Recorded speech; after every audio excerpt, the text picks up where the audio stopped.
So when you finally find the right plug at the bottom of the heat exchanger engine, the one in the engine block. Sorry, I'm trying to get a light here. The one in the engine block, right?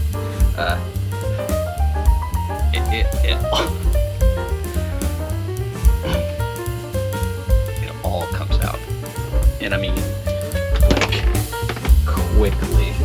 It just, my pan is almost overflowing. I thought I did the math correctly. I thought, yeah, sure, 2 gallons. Yeah. Nope. Anyway, so on the side of the engine, oh god, it's so crazy. Back in there, that's the one. I didn't have a chance to get it in place, but you can see how my contraption, mostly worked.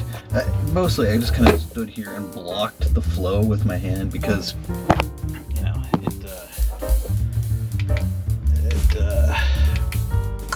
it came out with some force.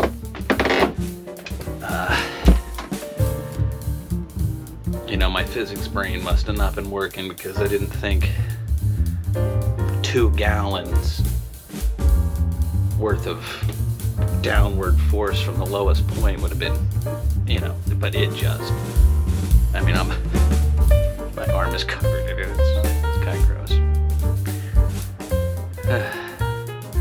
Well, job done. Not even close. Anyway. Alright, so here's what I found out. So that was the raw water portion. If you look at this, this hasn't been pulled in cylinder. This is just bleh. I can't seal it back up. So I'm not going to be able to run the engine and seal up that the seawater side of things.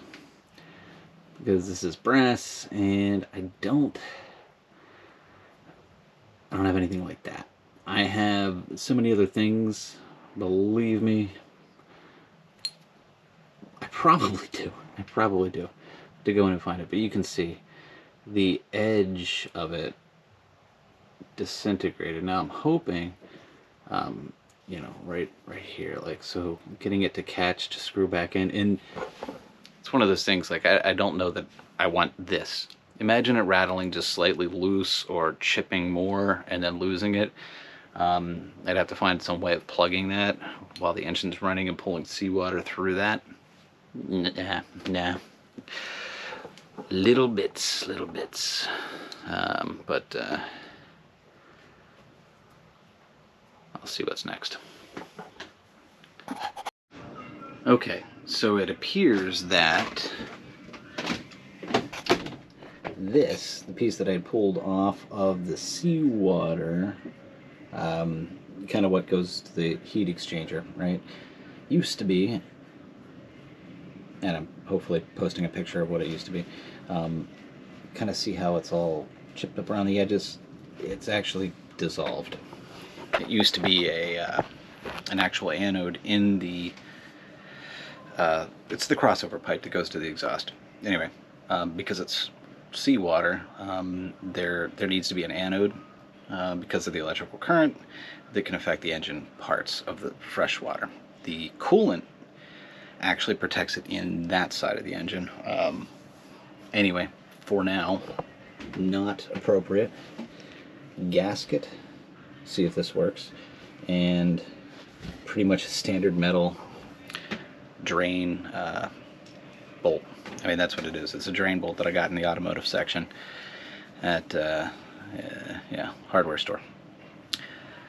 But I just want to be able to run it until I can order the correct part.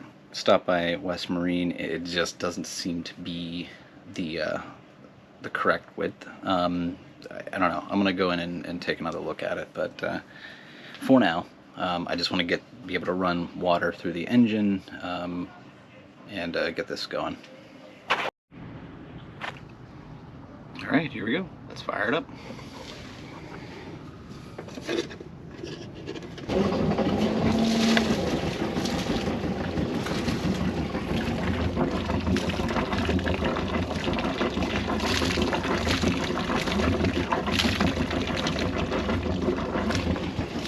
see it still smokes when it first started, so the idea is to how long does it take to stop smoking.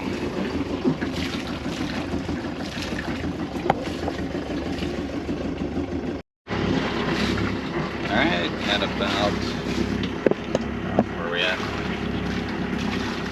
3 minutes.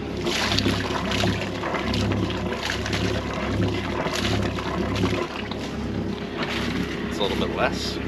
We'll keep watching. I'm running it at about 1100 RPM.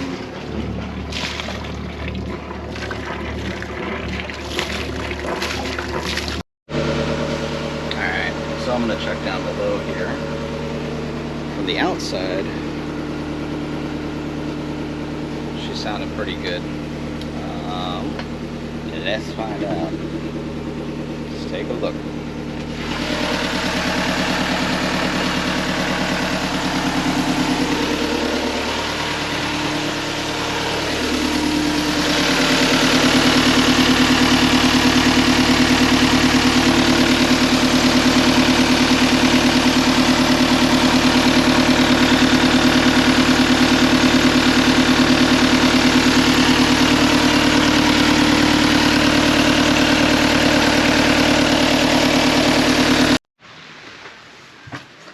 Alright, another rainy day project.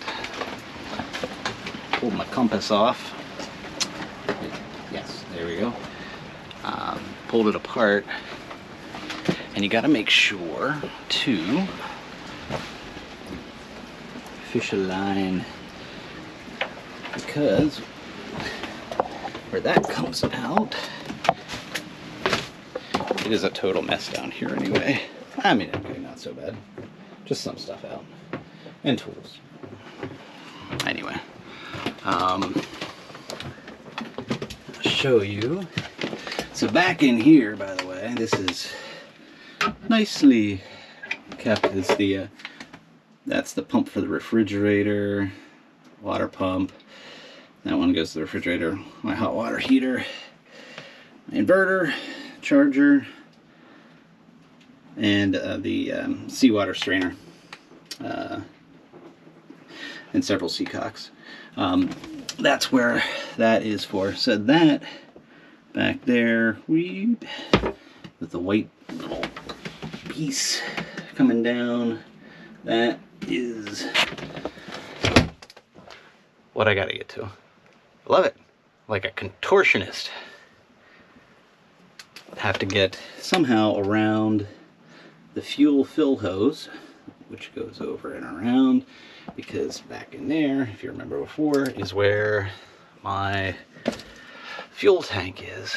Anyway, so I'm going to pull it down and test to make sure it's getting power, and then go from there. And then go from there. Alright, so for those of us here in the US, there are international standards for color codes of wires. So it's not red and black. A lot of them are apparently brown and blue. Brown being the live one, and blue being the neutral. A ground is kind of a green with like yellow stripes. Because this doesn't require a ground, that's that. Anyway, I'm going to check and see if I have power.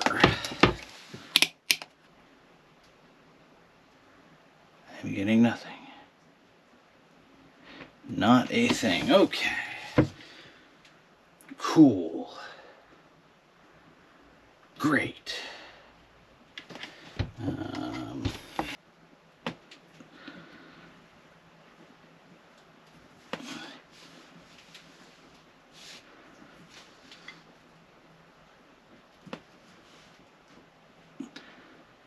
Son of a bitch. Hey. That shit works. It's like jumping all over the place.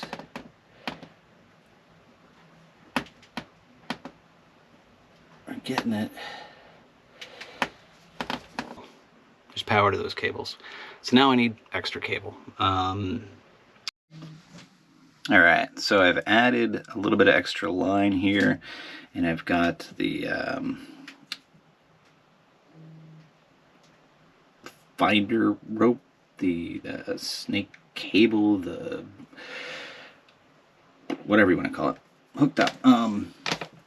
If you have a small opening on the other side, like I do, here is a good way to do it. So do it in the order you want to pull them through. That way you can work it out. So obviously the leader line is going to come out, and then I can pull this one out, kind of get it out off to the side, and then I can get to the other one. So anyway, here's that, and I'll be feeding it back up through. You can see where the white cable is in the middle. That is the line here. That is what I will be doing. So, sorry, I'm blinding you. Anyway, right. So it's kind of a chilly and rainy night, and I'm doing inside projects. I'm taking, this is the cover for, you know, my forward hatch, and then down there, got the rear hatch. Anyway, so I'm sitting here, have a handy soldering thing, so I'm trying to take like the hot edge and melt the two ends together so that I can pull it through, and you know, super high tech, right? Just because you got it, and I'm thinking, oh yeah, you gotta melt the ends of the rope, it'll keep it cauterized, and how about you just tape them together? Yeah, just tape the old end and the new end, and then use it to pull it through. Anyway, quick lesson on not overthinking things. Alright, now I've decided to do some wood projects.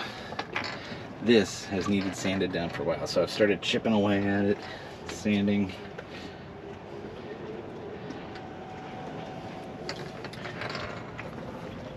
Try and handle that.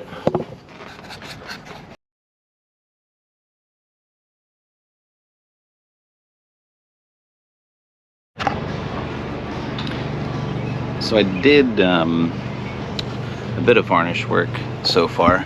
Bright work, as it's called when you're doing woodwork. I'm underneath the Dodger here. These are like speaker stands, so those got sanded down. Now, it's just got some character because I didn't want to chip too much away. Oh man, there's some nice dustiness. So you can't really see how nice that is, but there's some pollen right now, so anyway, there's that. But what I'm working on, got it taped off, are my handrails. So just about sanded down and ready to go. I'm gonna do kind of a fine sand, and then go from there. You might ask, what is the yellow? So I'm also replacing my lazy jack lines, the lower portions. So these are really far up there once you got it undone. So I have to. Anyway, got the new shock cord and ends for the lower portion, but today and tomorrow there's no rain. So I'm really see whether I can slap down 4 coats, at least on that part, and then that leaves the one big bright work project, which is the rub rail. That sounds like a June or July thing, don't you think? I think so.